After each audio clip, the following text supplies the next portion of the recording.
Some months, there's not a lot going on, while others, like March, there's so much to celebrate. St. Patty's Day is on the 17th, and a few days later, it's the first day of spring.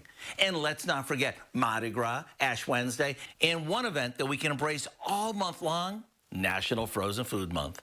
That means there's no better time than right now to take advantage of all the innovative products, the shortcut ingredients, and the sales that are going on. And with so many of us eating more meals at home, it's nice to have so many options that all we have to do is heat and eat. No need to eat out or order in from our local Chinese, Italian, or Mexican restaurant when we can stock up on ethnic specialties that go from the freezer to the table in just minutes. If you're a breakfast lover like I am, then you're gonna love the convenience of fluffy waffles, country sausage, and plant-based favorites all ready and waiting before the coffee is even brewed.